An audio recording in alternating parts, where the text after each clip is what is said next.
안녕하십니까. 9주차 1차 강의를 시작하겠습니다. 자, 이번에는 소프트 마진 서포트 벡터 머신의 구현에 대해서 살펴보도록 하겠습니다.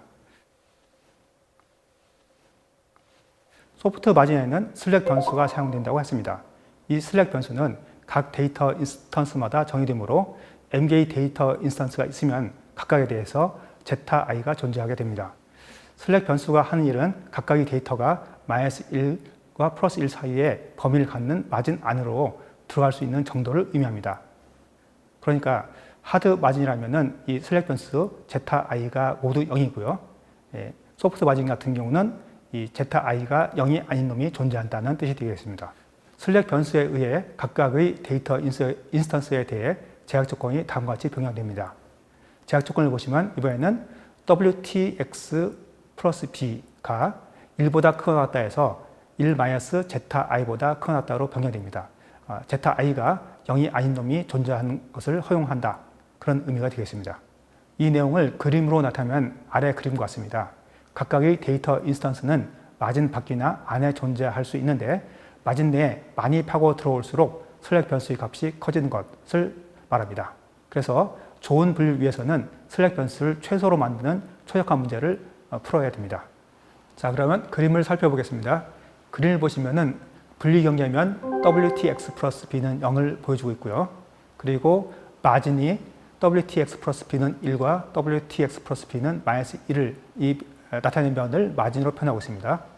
이 마진 안으로 들어온 그런 변수들이 여러 개 있습니다. 예를 들어서 x1과 x5를 보시면은 x1은 조금 파고들었고 x5는 많이 파고들었죠. 그래서 이때 z1과 z5를 보면은 z5가 훨씬 더 큰 값이 되는 것입니다.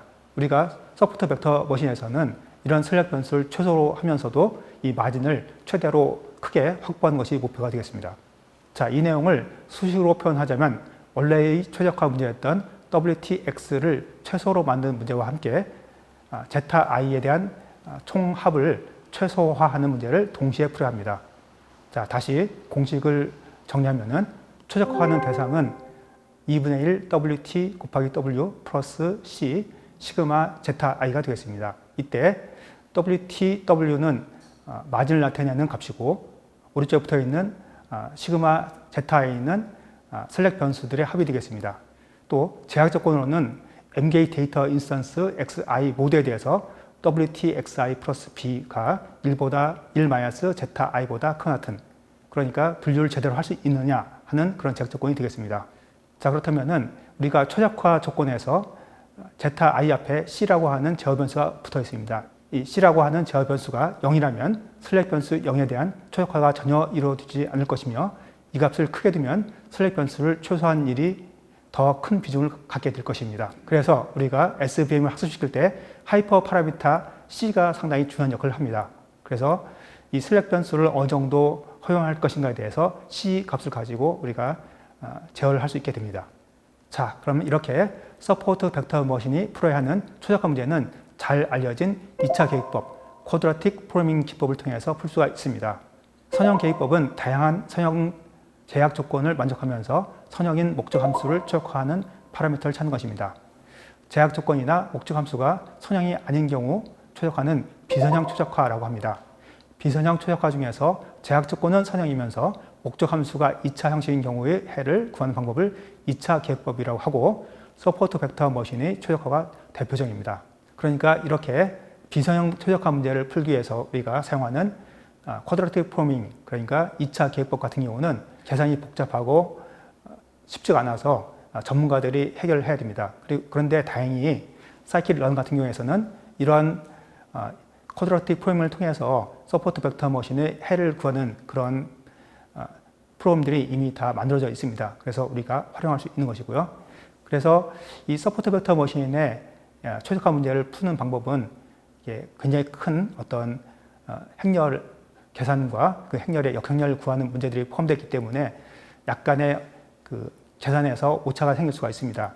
그래서 이론적으로는 이 SVM이 가장 일반화 성능이 뛰어난, 그러니까 마진이 최대가 되면서 학습하지 않은 데이터에 대해서 주어진 학습 데이터에서 최대의 성능을 얻을 수 있는 그런 문제를 해결하는 방법이 되겠는데 실제에서는 약간의 그 노이즈, 슬랙 변수의 노이즈도 포함되면서 그리고 또 이렇게 2차 계획법에 의해서 해를 구하는 과정에서도 약간의 오차가 생겨서 우리가 이론적인 그런 완벽한 그런 최대의 일반 성능을 가지는 그런 거와는 다르지만 그래도 거의 최적화된 이론상 최대의 성능을 가진 것과 유사하게 주어진 데이터에 대해서는 최대의 어떤 일반화 능력을 가지는 그런 해를 구할 수 있게 됩니다.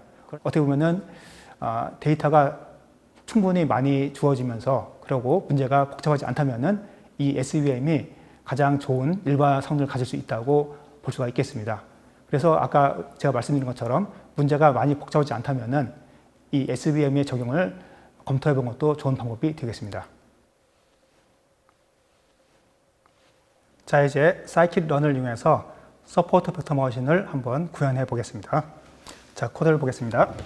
SVM을 활용하기 위해서 데이터를 리드하겠습니다. 데이터는 toClasses.csv가 되겠습니다. 자, 이 데이터는 보시면은 약 1000개의 데이터가 있고 x1과 x2를 좌표로 해서 y라고 하는 클래스가 0과 1로 구별되어 있는 것을 볼 수가 있습니다. 실제 데이터가 분포가 어떤지 보기 위해서 스캐터 그래프를 도표를 그려보겠습니다. 보시면은 이렇게 왼쪽과 오른쪽 그러니까 두 개의 클래스가 구별되어 있는데 약간의 노이즈가 있는 것을 확인할 수가 있겠습니다. scikit-learn에서 제공하는 SVM 모델을 임포트하겠습니다. 보시면은 linear SVC를 이제 임포트합니다. SVM 대신에 SVC라고 하는 이유는 서포트 벡터 클래시파이어에서 SVC가 나왔고요. 만약에 서포트 벡터를 중에서 리그레이션을 하게 되면 SVR이 됩니다. 그래서 우리가 서포트 벡터 머신은 SVM이라고 부르지만 scikit-learn에서는 이렇게 SVC라고 이제 임포트를 하게 되겠습니다. 자, 두 개의 데이터 X하고 Y를 구별해 주고요. 이제 리니어 SVC를 호출해서 한번 실행을 해보도록 하겠습니다. 우리가 이렇게 리니어 SVC를 생성할 때 파라미터 없이 호출하게 되면은 기본 디폴트 값을 이용해서 생성하게 되고요. 그리고 피트를 하게 되면은 이제 우리가 아까 얘기했던 그런 제약 조건을 만족하는 W를 얘가 알아서 구하게 됩니다. 자, 한번 실행을 해보겠습니다. 자, 실행한 다음에 이제 새로운 데이터에 대해서 잘 예측할 수 있는지 프리딕트를 한번 호출해 보면은 각각에 대해서 0번 클래스냐 1번 클래스를 잘 알려주고 있는 걸 볼 수가 있습니다. 얼마나 잘 구별하고 있는지 확인하기 위해서 Decision Biz라고 하는 패키지를 로드해서 결정 평면을 한번 그려보겠습니다. 결정 평면을 그려보시면은 왼쪽과 오른쪽을 적절히 구별하고 있는 걸 볼 수 있고 슬랙 변수 값을 이용해서 이렇게 약간의 소프트 마진을 허용하고 있는 것을 확인할 수가 있습니다. 자, 우리가 이제 이 리니어 SVC를 생성할 때 파라미터를 지정해서 우리가 원하는 값을 지정해 줄 수가 있습니다. 자, 이번에는 파라미터를 지정해 보도록 하겠습니다. 파라미터 지정해서 이번에는 C, 그러니까 슬랙 변수를 얼마나 허용할 것인가 하는 C 값을 5로 주고 그리고 로스 함수를 힌즈로 주고 그리고 최대 반복 횟수를 지정하지 않으면 1000번이 기본이 되겠습니다. 만약에 우리가 이 C 값을 바꾸게 되면은 1000번 안에 수렴하지 않는 경우가 있습니다. 그럴 때는 이 맥스 이터레이션 값을 늘려주면은 가능하게 되겠습니다. 한번 이렇게 해서 실행을 해보겠습니다. 자, 이렇게 해서 다시 결정 평면을 그려보시면은 아까와 약간 달라진 것을 볼 수가 있습니다. 그래서 이 C 값이나 맥스 이터레이션을 바꿔가면서 이 결정 평면이 어떻게 바뀌는가에 대해서 한번 여러분들도 직접 해보기 바라겠습니다. 자, 이번에는 파이프라인을 이용한 데이터 정제에 대해서 살펴보겠습니다. SVM은 데이터의 크기에 민감한 특성을 갖고 있습니다. 제가 이전에 설명할 때 결정 트리는 데이터 정제가 필요 없는 장점을 갖고 있다고 얘기했습니다. 그런데 SVM은 데이터 정제가 굉장히 중요한 역할을 합니다. 그래서 SVM은 정규화 혹은 표준화를 수행한 다음에 SVM을 실행해야지 좋은 결과를 얻을 수 있습니다. scikit-learn 패키지는 이를 위해 파이프라인이라는 편리한 방법을 제공하고 있습니다. 자, 그럼 실습을 통해서 확인해 보도록 하겠습니다. 자, 실습 코드를 보시면은 파이프라인을 임포트하고 있습니다. 그리고 데이터 정제를 위해서 스탠더드 스케일러를 임포트했습니다. 자, 그 다음 파이프라인을 어떻게 구성하는지 이 코드를 보시기 바랍니다. 코드를 보시면은 파이프라인이라고 일단 만들어주고요. 그 다음에 첫 번째로 스탠더드 스케일러를 std라고 만들어주고, 이어서 이 스탠더드 스케일러를 거친, 그러니까 데이터를 표준화한 결과를 리니어 SVC에 집어넣는다는 뜻입니다. 그러니까 파이프라인은 우리가 파이프를 쭉 연결하면은 물이 쭉 흘러가듯이 이렇게 파이프라인을 설정을 해주면은 데이터가 스탠더드 스케일을 거쳐서 그 결과가 다시 리니어 SVC로 들어간다, 이런 뜻입니다. 자, 그래서 스탠더드 스케일러는 std로 정의하고 리니어 SVC는 LSVM이라고 이름을 지어줬습니다. 리니어 SVC에서 C는 1로, 로스는 신지라고 정의를 했습니다.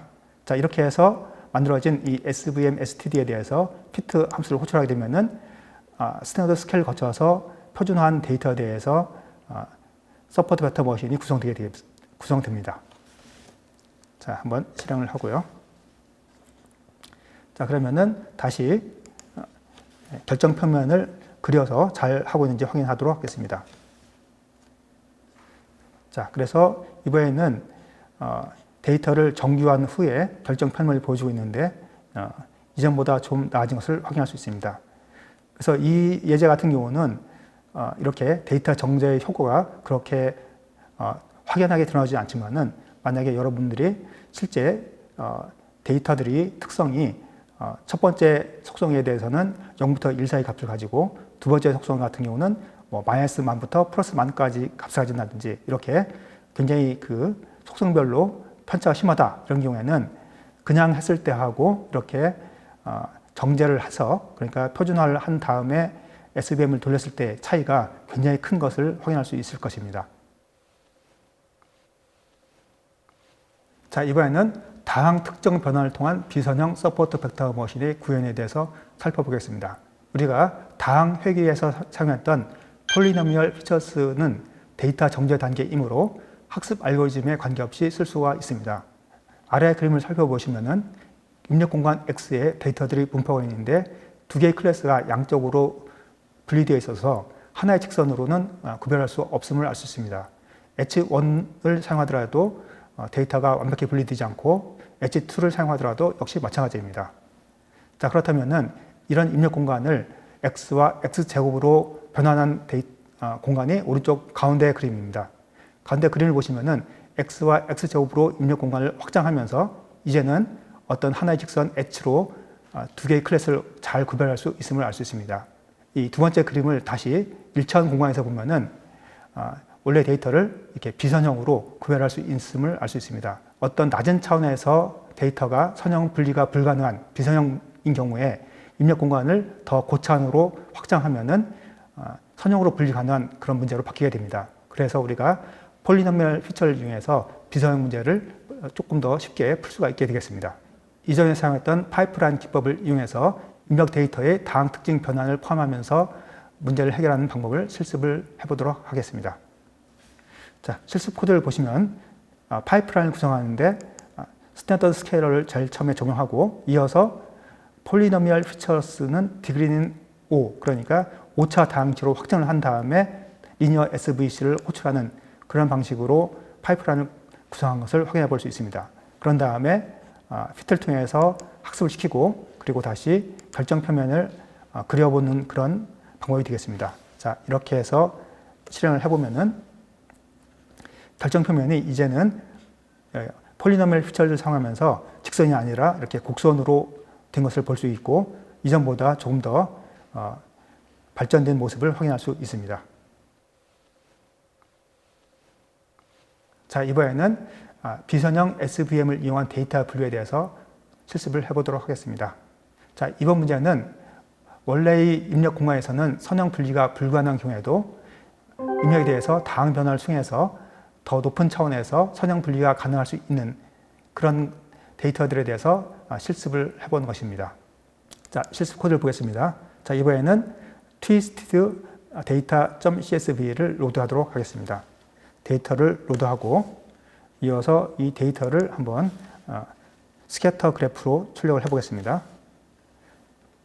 출력한 걸 보시면은 두 개의 데이터가 꼬여서 있어서 하나의 직선으로는 분리가 불가능함을 쉽게 알 수 있습니다.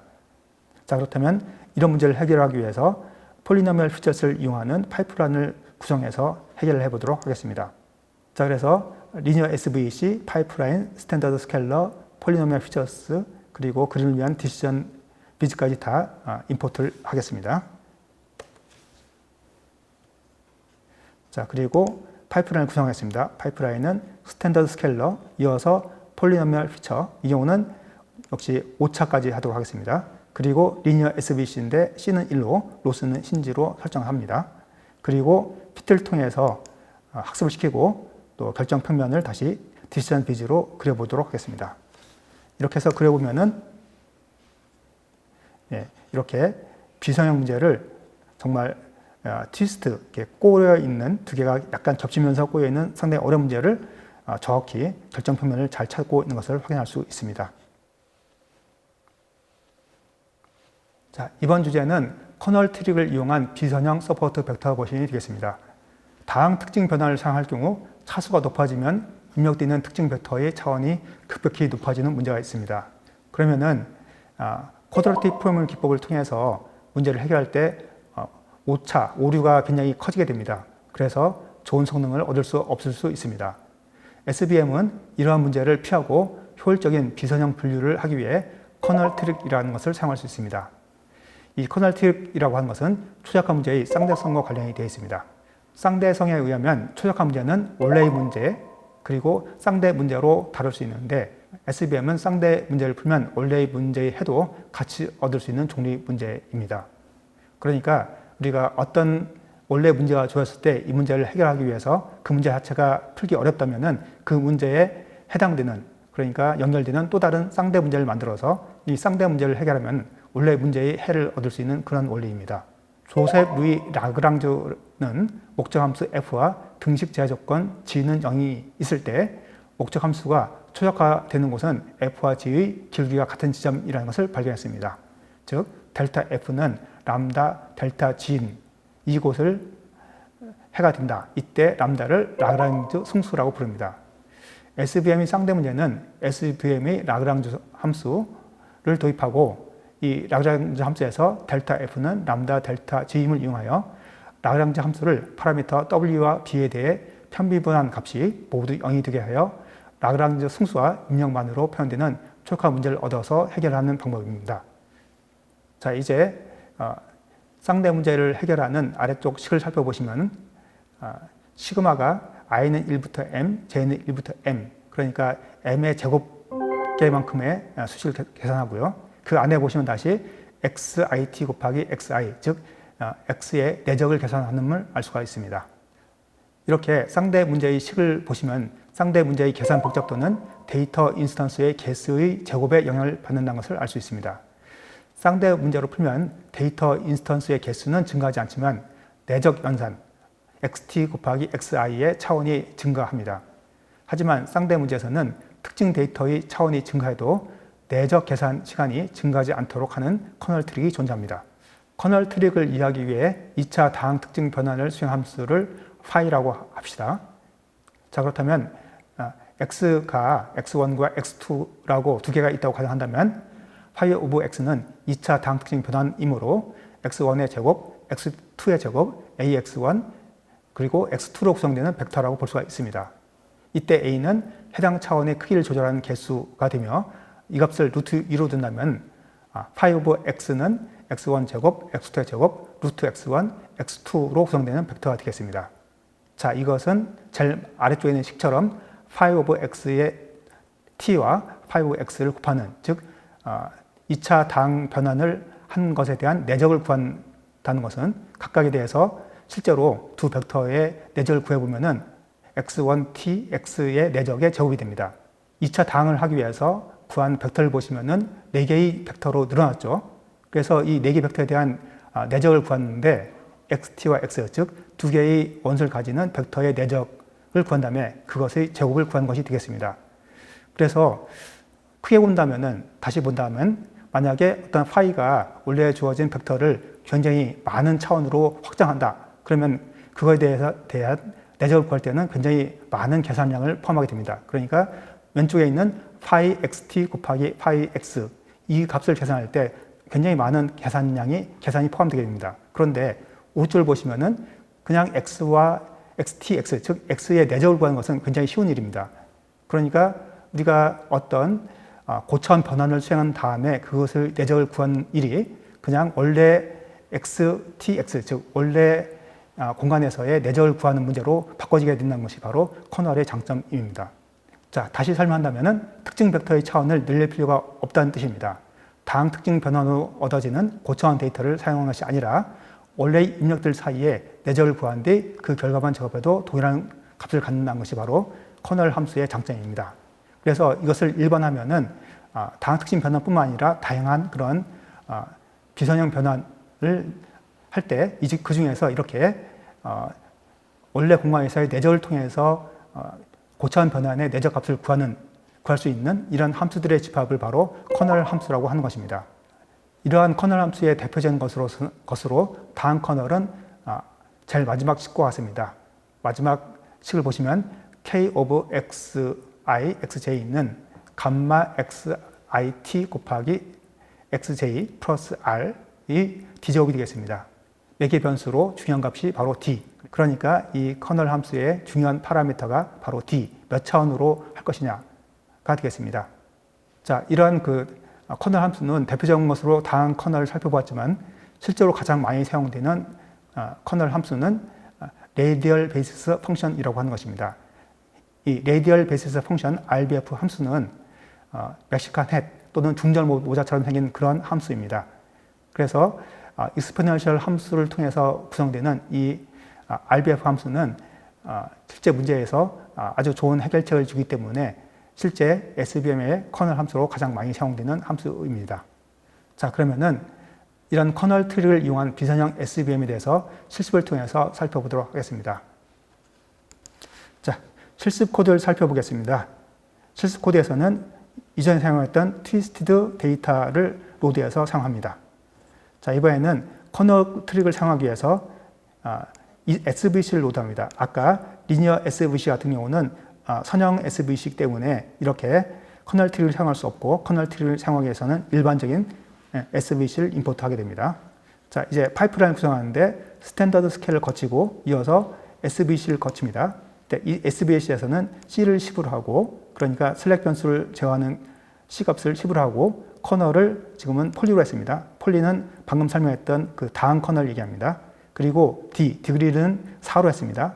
자, COEF0, 코이피션트 0은 2라고 되어 있는데 이 값은 커널 함수에 있는 마지막에 있던 플러스 R에 해당되는 그 R 값을 나타냅니다. 피트 메서드를 통해서 학습을 한 다음에 디지전 비즈를 통해서 잘 되었는지 확인하는 그래프를 그리도록 하겠습니다. 실행을 해보면은 이 트위스티드 데이터를 상당히 잘 분리하는 그런 결정 표면이 만들어짐을 알 수가 있습니다. 디그를 2로, 그 다음에 COF0는 1로 바꿔서 한번 해보겠습니다. 자, 이렇게 다항 함수를 2차로 제어하게 되면은 보시는 것처럼 트위스트 데이터를 제대로 구별할 수 없음을 알 수 있습니다. 그렇죠? 그러니까 이렇게 복잡한 그런 문제를 해결하기 위해서는 다항 함수의 차수를 어느 정도 높여야 함을 알 수 있습니다. 아까 제가 설명해 드린 것처럼 SVM에서 가장 많이 사용하는 RBF 함수를 이용해서 문제를 해결하는 것을 살펴보도록 하겠습니다. 자, 이번에는 SVC를 구성하는데 커널을 RBF라고 지정을 했습니다. 그리고 이 RBF에서 사용하는 하이퍼 파라미터는 감마라고 하는 것이 있습니다. 이 감마는 RBF라고 하는 함수의 폭을 결정하는 그런 매개 변수입니다. 이 감값을 작게 하면은 폭이 좁아질 수 있고 또는 폭이 넓어질 수도 있습니다. 그래서 어떤 한 데이터가 커버하는 그런 범위를 지정한다고도 볼 수가 있습니다. 이 값을 이렇게 스케일로 두면은 현재 주어진 데이터에 맞춰서 적절히 감마 값을 정해줍니다. 또는 여러분들이 이 감마 값을 1.0 또는 10.0 또는 100.0 이렇게 지정해 줄 수도 있습니다. 그래서 이 SVM에서는 이 C와 감마값 두 개를 잘 결정하면은 문제를 잘 해결할 수 있습니다. 그래서 여러분들이 어떤 문제가 주어지면은 이 C와 감마를 적절히 조정하면서 문제를 가장 잘 해결할 수 있는 값을 찾는 것이 중요하게 되겠습니다. 자, SVM을 통해서 한번 문제를 해결해 보겠습니다. 네, SVM도 이 트위스트 데이터를 상당히 잘 해결할 수 있음을 확인할 수 있습니다. 지금까지 배운 내용을 정리해 보도록 하겠습니다. 다항 회계는 비선형 회계의 일종으로 입력에 대해 다항 특징 변환을 적용하여 데이터의 차원을 높이고 2차 이상의 고차항 등이 나타나게 하여 곡면으로 회계가 이루어지게 합니다. 다항 특징 변환의 차수를 지나치게 높이면 입력 데이터의 차원이 급격히 증가하고 회계함수가 매우 복잡해져서 효율성과 예측 정확성이 모두 나빠질 수 있습니다. 복잡한 모델일수록 과적합의 가능성이 높아지며 일반화 역량이 나빠질 수 있습니다. 과적합은 모델의 단수나 훈련 데이터의 증가를 통해 회피할 수 있습니다. 모델이 데이터를 잘 표현하지 못하는 과소적합은 모델을 더 복잡하게 할 필요가 있습니다. 결정 트리는 엔트로피에 기반한 정보 이득을 높이는 방향으로 데이터를 그룹화합니다. 정보 이득을 계산하는 것보다 쉬운 방법으로 진위불순도를 사용할 수 있습니다. 정보 이득에 기반한 결정 트리와 진위불순도를 이용한 결정 트리는 비슷한 결과를 만들어냅니다. 서포트 벡터 머신은 데이터를 정의 그룹과 V 그룹 두 가지로 구분하는 이진 분류기입니다. 서포트 벡터 머신은 데이터를 쪼갤 때 가장 큰 마진을 얻을 수 있는 방법을 찾습니다. 마진 내에 데이터가 침범하지 못하게 하면 하드 마진이라 하고 일부 데이터가 마진 내에 들어올 수 있는 경우를 소프트 마진이라고 합니다. 서포트 벡터 머신은 기본적으로 선형 분리를 실시합니다. 서포트 벡터 머신에도 다양한 특징 변환 기법을 데이터 정제 단계에서 실시하여 비선형 분리를 할 수 있습니다. 다항 특징 변환이 지나치게 입력 차원을 높이는 문제를 해결하기 위해 커널 트릭을 사용할 수 있습니다. 기계학습에서 커널이라는 것은 변환된 두 벡터의 내적을 실제로 각 벡터에 대한 변환을 수행하지 않고 원래의 벡터만으로 구할 수 있는 함수입니다. 자, 이제 미니 프로젝트 얼굴 찾기를 한번 해보시면서 SVM으로 분류하는 것에 대해서 실제적인 실용적인 실습을 해볼 수 있습니다. 이 SVM을 이용해서 주어진 이미지가 사람의 얼굴인지 아닌지를 구분하는 프로그램을 만든 것이 미니 프로젝트 B1입니다. 꽤 복잡하고 시간이 걸리는 프로젝트이지만 여러분들이 이런 실습을 통해서 기계학습을 어떤 식으로 적용할 수 있는지를 알아볼 수 있는데, 이 프로젝트에서 여러분들이 실습을 해보시면 아시겠지만은 SVM 자체는 되게 단순하게 구현할 수 있지만은 그 전 단계인 데이터를 정제해서 SVM에 입력하기까지가 상당히 복잡한 과정임을 알 수 있습니다. 그러니까 우리가 기계학습을 할 때 데이터가 굉장히 중요하고 그 데이터 중에서 잘 구별할 수 있는 어떤 특징을 만들어내는 일이 상당히 중요함을 이 프로젝트를 통해서 알 수 있을 것입니다. 이상으로 9주차 1차시 강의를 마치도록 하겠습니다. 수고하셨습니다.